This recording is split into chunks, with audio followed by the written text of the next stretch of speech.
Elegy Written in a Country Churchyard is a poem by Thomas Gray, completed in 1750 and first published in 1751. The poem's origins are unknown, but it was partly inspired by Gray's thoughts following the death of the poet Richard West in 1742. Originally titled Stanzas Wrote in a Country Churchyard, the poem was completed when Gray was living near St Giles parish church at Stoke Poges. It was sent to his friend Horace Walpole, who popularised the poem among London literary circles. Gray was eventually forced to publish the work on 15 February 1751, to preempt a magazine publisher from printing an unlicensed copy of the poem. The poem is an elegy in name but not in form. It employs a style similar to that of contemporary odes, but it embodies a meditation on death and remembrance after death. The poem argues that the remembrance can be good and bad, and a narrator finds comfort in pondering the lives of the obscure rustics buried in the churchyard. The two versions of the poem, stanzas and elegy, approach death differently. The first contains a stoic response to death, but the final version contains an epitaph which serves to repress the narrator's fear of dying. With its discussion of and focus on the obscure and the known, the poem has possible political ramifications, but it does not make any definite claims on politics to be more universal in its approach to life and death. Claimed as probably still today the best known and best loved poem in English, the elegy quickly became popular. It was printed many times and in a variety of formats, translated into many languages, and praised by critics even after Gray's other poetry had fallen out of favor. Later critics tended to comment on its language and universal aspects, but some felt the ending was unconvincing, failing to resolve the questions the poem raised, or that the poem did not do enough to present a political statement that would serve to help the obscure rustic poor who form its central image. Background: Gray's life was surrounded by loss and death, and many people that he knew died painfully and alone. In 1749, several events occurred that caused Gray stress. On the 7th of November, Mary Antrobus, Gray's aunt, died. Her death devastated his family. The loss was compounded a few days later by news that his friend since childhood, Horace Walpole, had been almost killed by two highwaymen. Although Walpole survived and later joked about the event, the incident disrupted Gray's ability to pursue his scholarship. The events dampened the mood that Christmas and Antrobus's death was ever fresh in the minds of the Gray family. As a side effect, the events caused Gray to spend much of his time contemplating his own mortality. As he began to contemplate various aspects of mortality, he combined his desire to determine a view of order and progress present in the classical world with aspects of his own life. With spring nearing, Gray questioned if his own life would enter into a sort of rebirth cycle, or, should he die, if there would be anyone to remember him. Gray's meditations during spring 1750 turned to how individuals' reputations would survive. Eventually, Gray remembered some lines of poetry that he composed in 1742 following the death of West, a poet he knew. Using the previous material, he began to compose a poem that would serve as an answer to the various questions he was pondering. On the 3rd of June 1750, Gray moved to Stoke Poges, and on the 12th of June he completed Elegy Written in a Country Churchyard. Immediately, he included the poem in a letter he sent to Walpole that said, "As I live in a place where even the ordinary tattle of the town arrives not till it is stale, and which produces no events of its own, you will not desire any excuse from me for writing so seldom, especially as of all people living I know you are the least a friend to letters spun out of one's own brains, with all the toil and constraint that accompanies sentimental productions. I have been here at Stoke a few days, and having put an end to a thing whose beginnings you have seen long ago, I immediately send it you. You will, I hope, look upon it in light of a thing with an end to it, a merit that most of my writing have wanted, and are like to want, but which this epistle I am determined shall not want. The letter reveals that Gray felt that the poem was unimportant, and that he did not expect it to become as popular or influential as it did. Gray dismisses its positives as merely being that he was able to complete the poem, which was probably influenced by his experience of the churchyard at Stoke Poges, where he attended the Sunday service and was able to visit the grave of Antrobus. The version that was later published and reprinted was a 32-stanza version with the epitaph conclusion. Before the final version was published, it was circulated in London society by Walpole, who ensured that it would be a popular topic of discussion throughout 1750.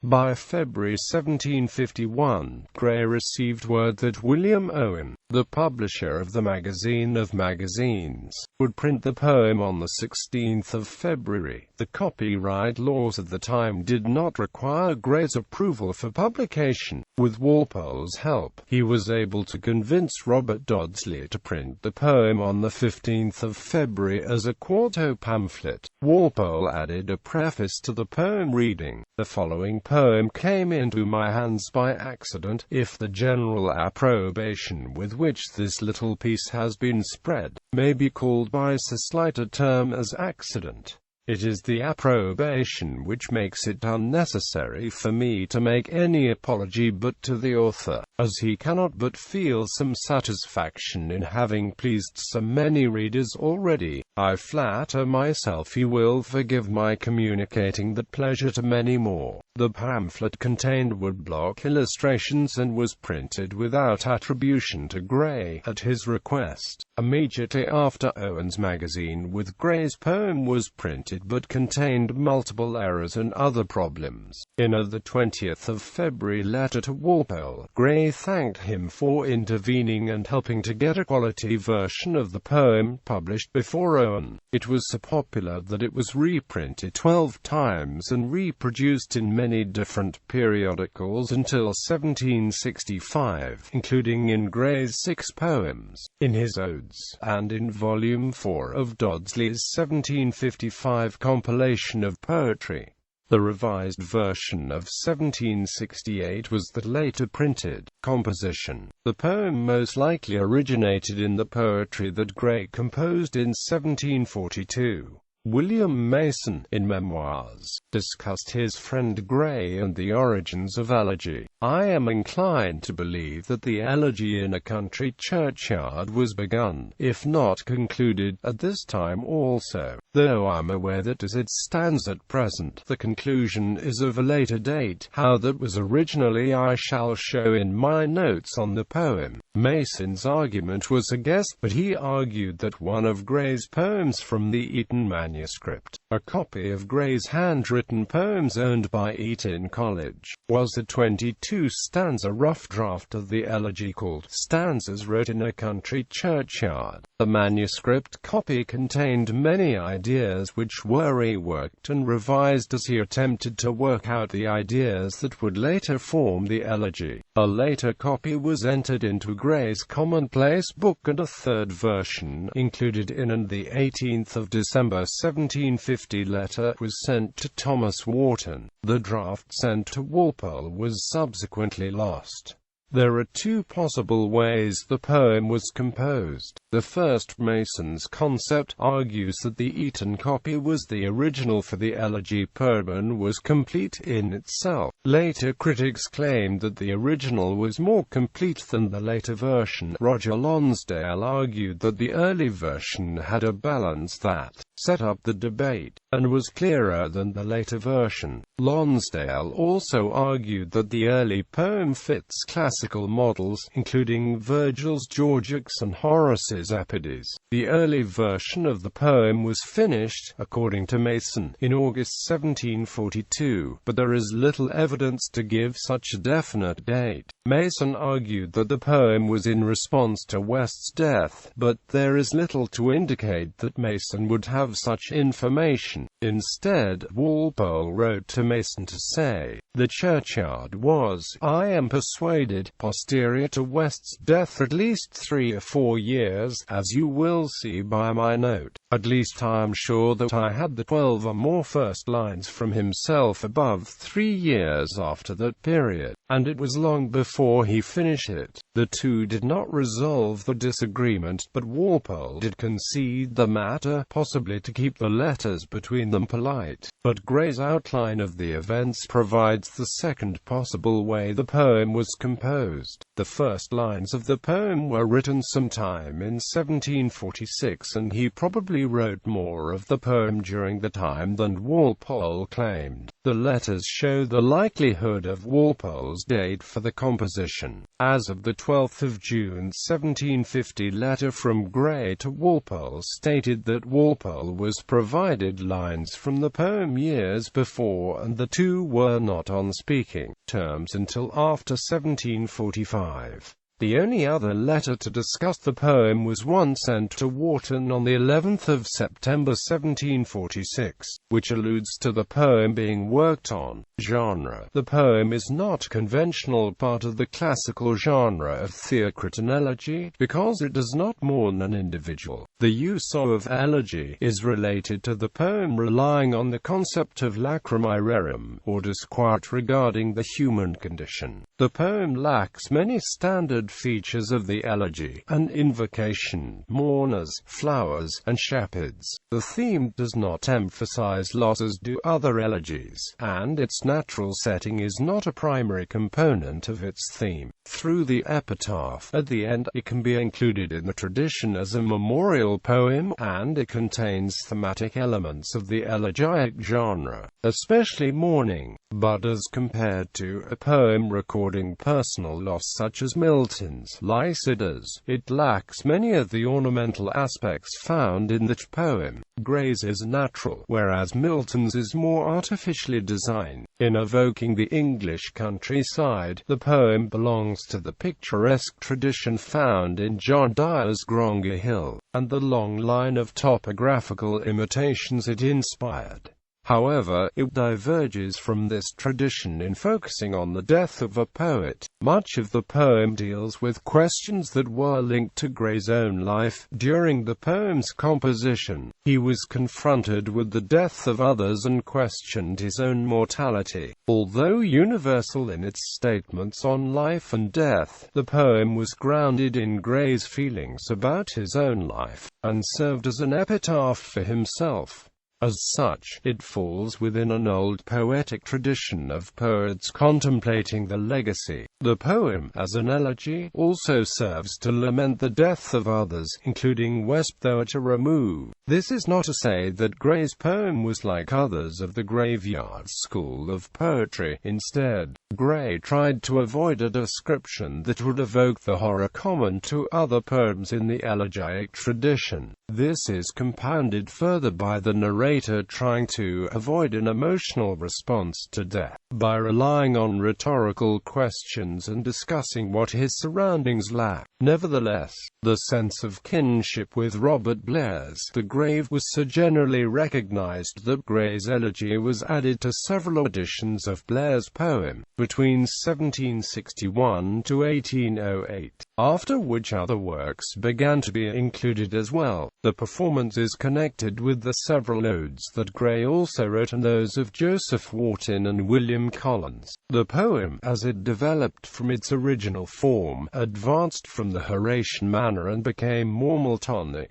The poem actively relied on English techniques and language. The stanza form, quatrains with an ABAB rhyme scheme, was common to English poetry and used throughout the 16th century. Any foreign diction that Gray relied on was merged with English words and phrases to give them an English feel. Many of the foreign words Gray adapted were previously used by Shakespeare or Milton, securing an English tone, and he emphasized monosyllabic words throughout his elegy to add a rustic English tone. Poem. The poem begins in a churchyard with a narrator who is describing his surroundings in vivid detail. The narrator emphasizes both oral and visual sensations as he examines the area in relation to himself. The curfew tolls the knell of parting day. The lowing herd winds slowly o'er the lea. The ploughman homeward plods his weary way, and leaves the world to darkness and to me. Now fades the glimmering landscape on the sight, and all the air a solemn stillness holds, save where the beetle wheels his droning flight, and drowsy tinklings lull the distant folds, save that from yonder ivy mantle TOWR the moping alders to the moon complain, if such as wandering near her secret BOWR molest her ancient solitary reign. As the poem continues, the narrator begins to focus less on the countryside and more on his immediate surroundings.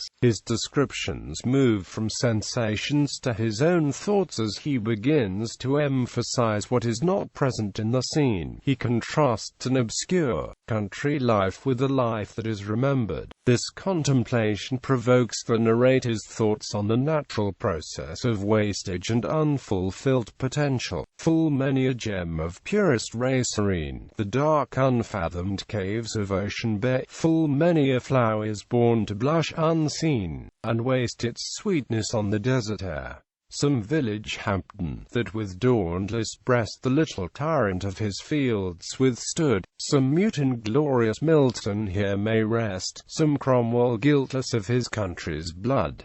The applause of listening senates to command, the threats of pain and ruin to despise, to scatter plenty o'er a smiling land, and read the history in a nation's eyes, the lot for bad, nor circumscribed alone the growing virtues, but their crimes confined, for bad to wade through slaughter to a throne, and shut the gates of mercy on mankind, the struggling pangs of conscious truth to hide, to quench the blushes of ingenuous shame, or heap the shrine of luxury and pride with incense kindled at the muses' flame. The narrator focuses on the inequities that come from death, obscuring individuals, while he begins to resign himself to his own inevitable fate. As the poem ends, the narrator begins to deal with death in a direct manner as he discusses how humans desire to be remembered. As the narrator does so, the poem shifts and the first narrator is replaced by a second who describes the death of the first. For thee, who mindful of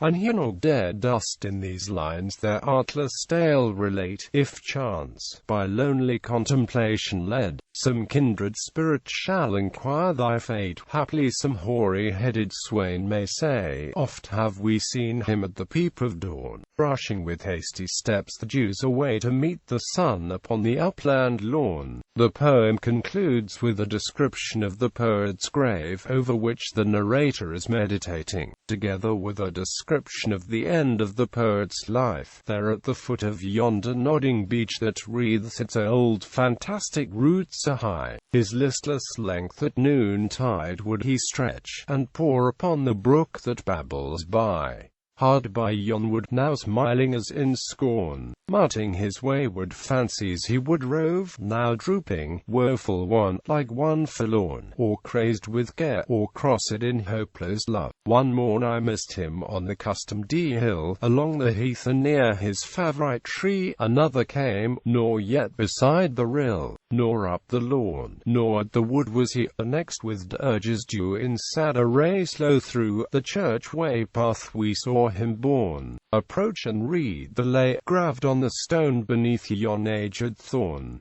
An epitaph is included after the conclusion of the poem. The epitaph reveals that the poet whose grave is the focus of the poem was unknown and obscure. Circumstance kept the poet from becoming something greater, and he was separated from others because he was unable to join in the common affairs of the life. Here rests his head upon the lap of earth, a youth to fortune and to fame unknown.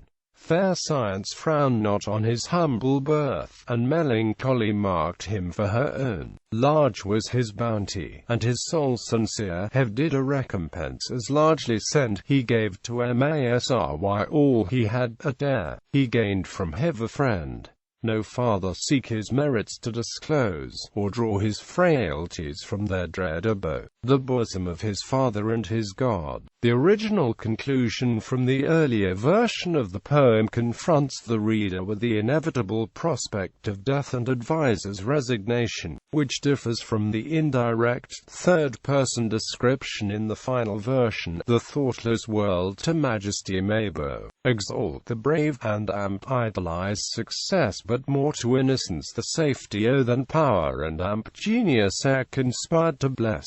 And thou, who mindful of the unhewn dead dost in these notes thy artless tale relate, by night and to lonely contemplation led, to linger in the gloomy walks of fate, hark how the sacred calm that broods around bids every fierce tumultuous passion ease, in still small accents whispering from the ground, a grateful earnest of eternal peace, no more with reason and thyself at strife, give anxious cares and endless wishes room, but through the cool sequestered veil of life pursue the silent tenor of thy doom. Themes. The poem connects with many earlier British poems that contemplate death and seek to make it more familiar and tame, including Jonathan Swift's satirical verses on the death of Dr. Swift. But when compared to other works by the so-called graveyard poets, such as Blair's The Grave, Gray's poem has less emphasis on common images found there. His description of the moon, birds and trees dispels the horror found in them, and he largely avoids mentioning the word grave, instead using euphemisms. There is a difference in tone between the two versions of the elegy. The early one ends with an emphasis on the narrator joining with the obscure, common man, while the later version ends with an emphasis on how it is natural for humans to want to be known. The later ending also explores the narrator's own death, whereas the earlier version serves as a Christian consolation regarding death. The first version of the elegy is among the few early poems composed by Gray in English, including Sonnet on the Death of Richard West, his Eton Ode, and his Ode to Adversity.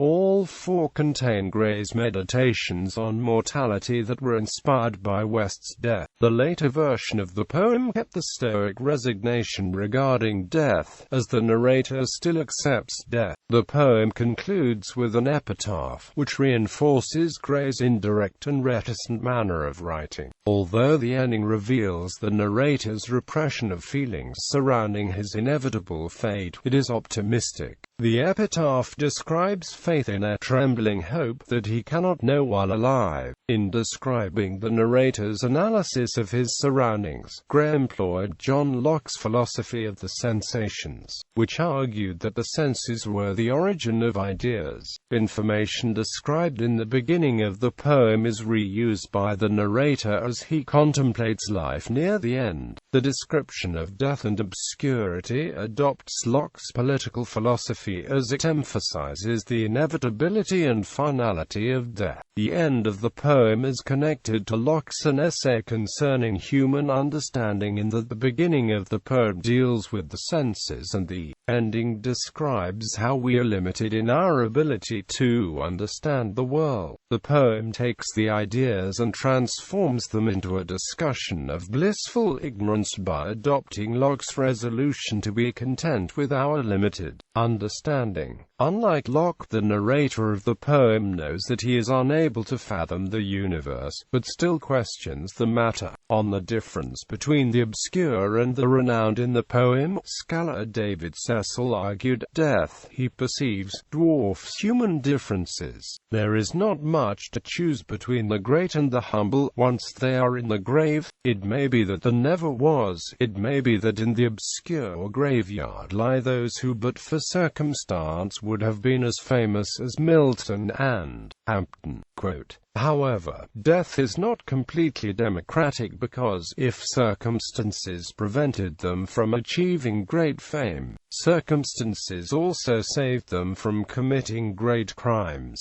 Yet there is a special pathos in these obscure tombs. The crude inscriptions on the clumsy monuments are so poignant a reminder of the vain longing of all men, however humble, to be loved and to be remembered. The poem ends with the narrator turning towards his own fate, accepting his life and accomplishments. The poem, like many of Gray's, incorporates a narrator who is contemplating his position in a transient world that is mysterious and tragic. Although the comparison between obscurity and renown is commonly seen as universal and not within a specific context with a specific political message, there are political ramifications for Gray's choices. Both John Milton and John Hampden spent time near the setting of Stoke Poges, which was also affected by the English Civil War. The poem's composition could also have been prompted by the entrance of Prince William, Duke of Cumberland, into London by a trial of Jacobite nobility in 1746.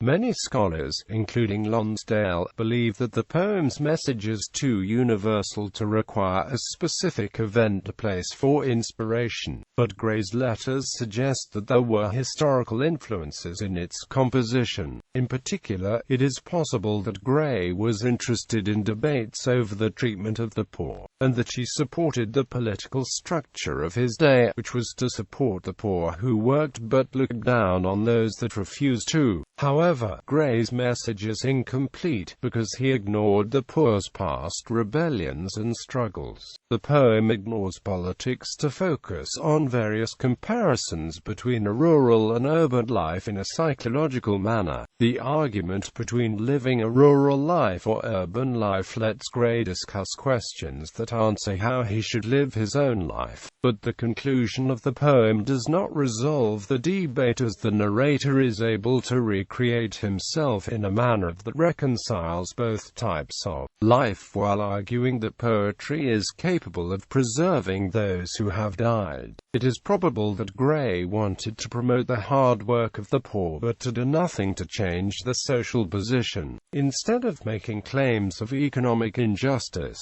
Gray accommodates differing political views. This is furthered by the ambiguity in many of the poem's lines, including the statement, "Some Cromwell guiltless of his country's blood," that could be read either as Oliver Cromwell being guiltless for violence during the English Civil War or merely as villages being compared to the guilty Cromwell. The poem's primary message is to promote the idea of Englishness and the pastoral English countryside. The earlier version lacks many of the later version's English aspects, especially as Gray replaced many classical figures with English ones. Cato the Younger by Hampden, Tully by Milton, and Julius Caesar by Cromwell.